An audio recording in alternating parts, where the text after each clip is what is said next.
final presenter for this session is actually three people that have had related roles relating to discovery agents. I'm going to introduce all three, and then are you all three going to come on up?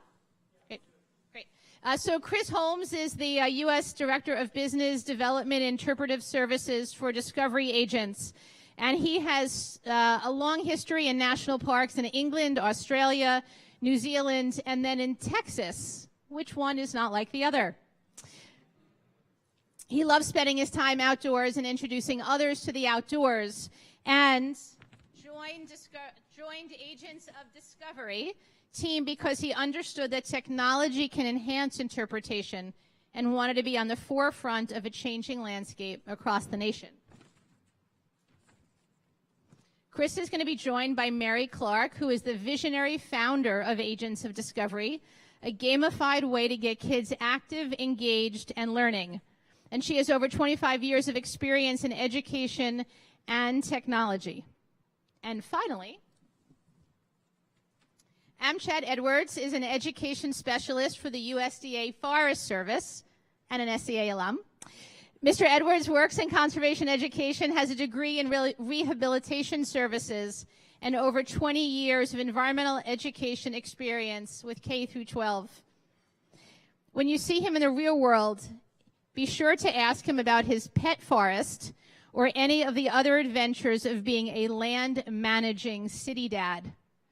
Please join us. Thank you. Thank you. You know, I'm a pretty basic, simple dude. I like to tell people I'm from East Texas, by the way, and most people will frown. But my passion is to get children and families in the outdoors. That's all I've done all my life. That's really all I know. And when we think about interpretation, I go off Sam Ham's 4 principles that interpretation needs to be enjoyable. It needs to be organized, it needs to be thematic, and lastly, it needs to be relevant.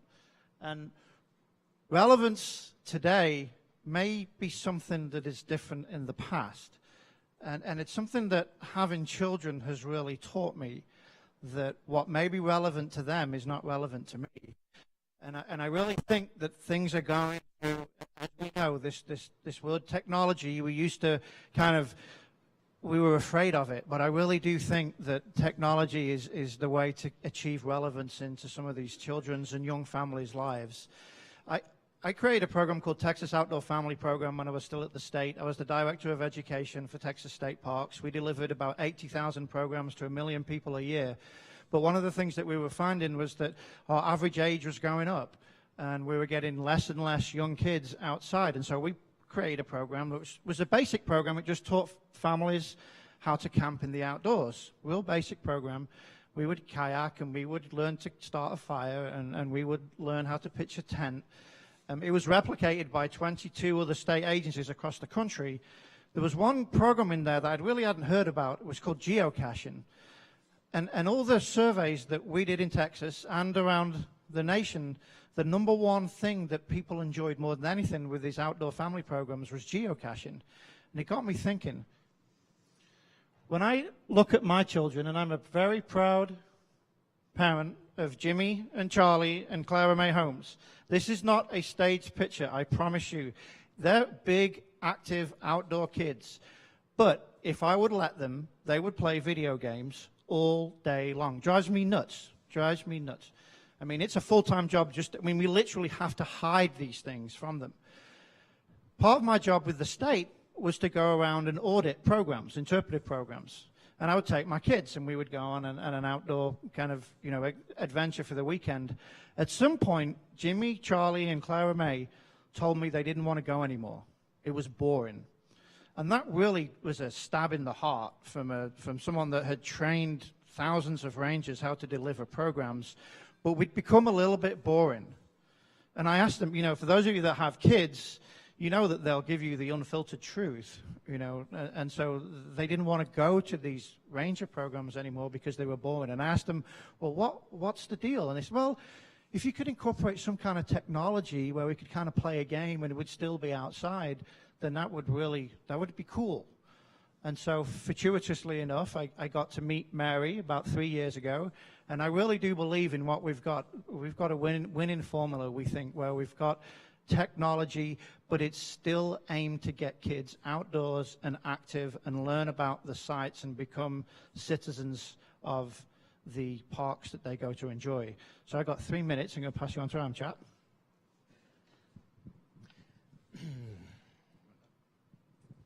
Which way does it face? I got it. I see it. Hey now. I'm Chad Edwards. I work with the U.S. Forest Service, and I want you all to like me. So I figure I'm going to open up with a joke. It's a tree joke. I figured that would spruce things up a little bit. Okay, all right. I know you're pining for more. I'm going to stop at tree. Okay, good. Okay, I'm done. All right. So this is all about innovation. Those are your kids. Okay, innovation. So at the Forest Service, we have been, for 112 or so years, been working to maintain the productivity, diversity, and health of our forests and grasslands, right? So how do we make that relevant in a new way? What's the next new thing that's going to help us do that? Okay, good, great. All those blank faces is awesome. Yes. So what we have found is that we want something that is the next new thing, but it has to work, and it has to bring us back to our fundamentals.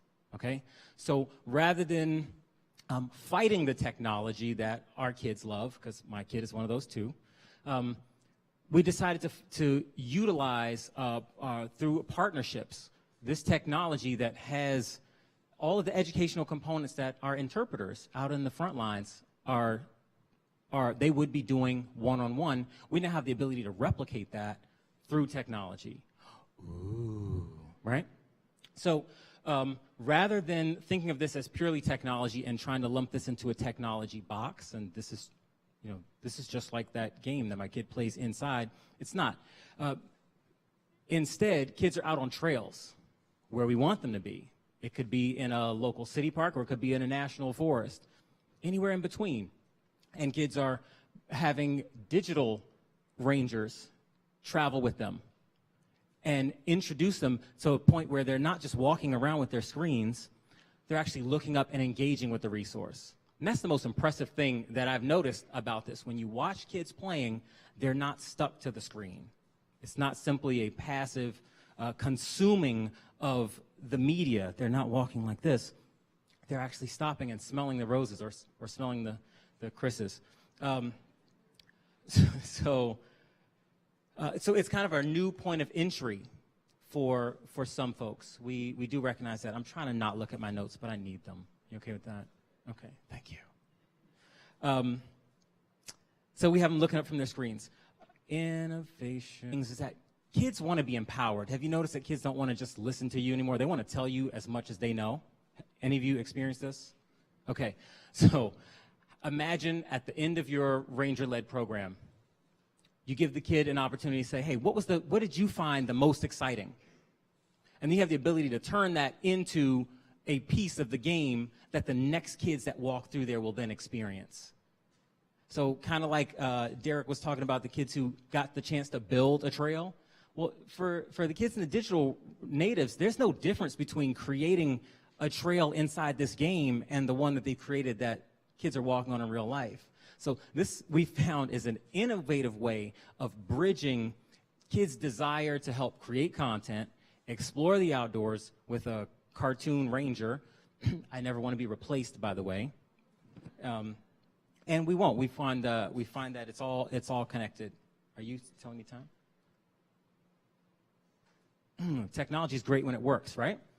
So that's actually a picture of our site right across the way. If you would like to play an example of this game, since you'll be back tomorrow, download it in the App Store or whether, it doesn't matter what kind of phone you have. Download it, the Agents of Discovery app, and look for RECx Demo. We've actually put a game right outside here for you that you can play and see some of this augmented reality gaming. So you're walking along and you get a new challenge. And then you finish that challenge, you get to walk a little bit more, and you get a whole new challenge. So I invite you to try this innovative way of bringing kids along, kind of like those digital breadcrumbs, to keep getting them to come out and enjoy more and more of our great, great lands. Thank you. Thank you, MChat. And thank you, gentlemen, for leaving me a few minutes to talk. My name is Mary Clark. I'm from Canada. Yay, Canada. Canada has given a tremendous amount of money to make this platform possible, actually more than $2 million. So, yay, Canada. I always give a little plug for my country. Engagement is the key, and I want to very quickly tell you a couple of stories. We have just finished a one-year pilot with the Orange County Department of Education in Southern California. And alluding to what MChat was saying, we experimented with giving the kids opportunities to actually become part of creating the games.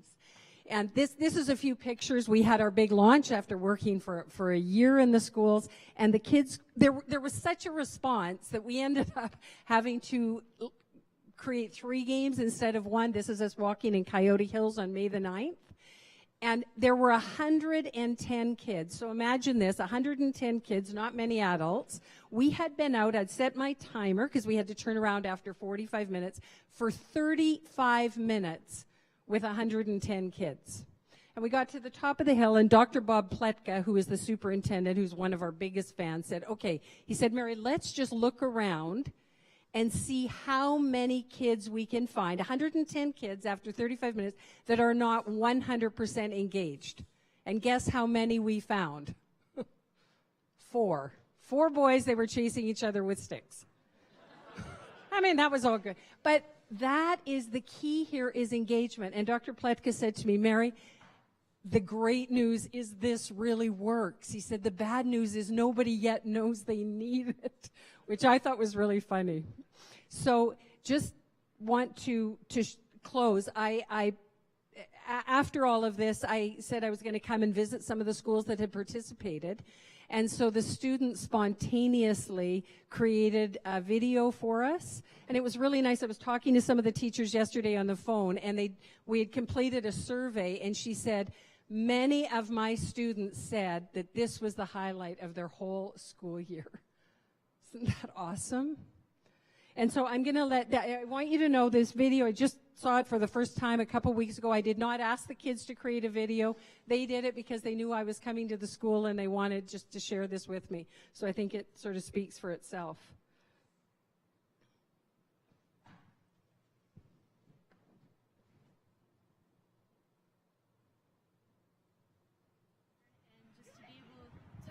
Go out there and learn more about our ecosystem, because I think that a lot of teachers and students complain about them not being able to engage in the subject or pay attention in class.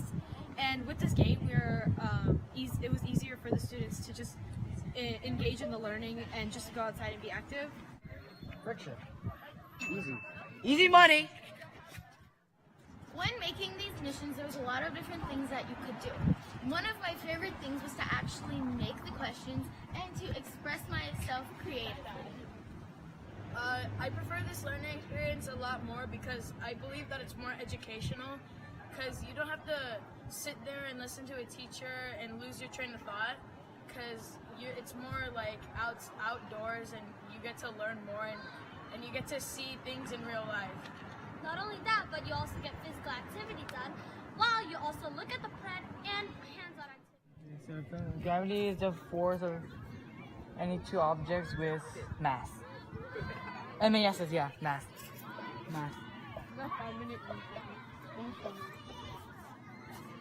Hey! I mean, this learning experience is definitely different from sitting in the classroom and taking notes on your science lessons, because you get to interact and be outside, like walk around while playing this learning game. Yeah, but it's the yellow force. So there's an explanation for all of them. Yeah, okay. Yay! Alright. Through this experience, I was able to learn a lot about invasive species and their environment, and it really expanded my knowledge on all of the sciencey things. It was lots of fun. Engaging. Exciting. Family friendly. Education. Active. Interesting. Innovative.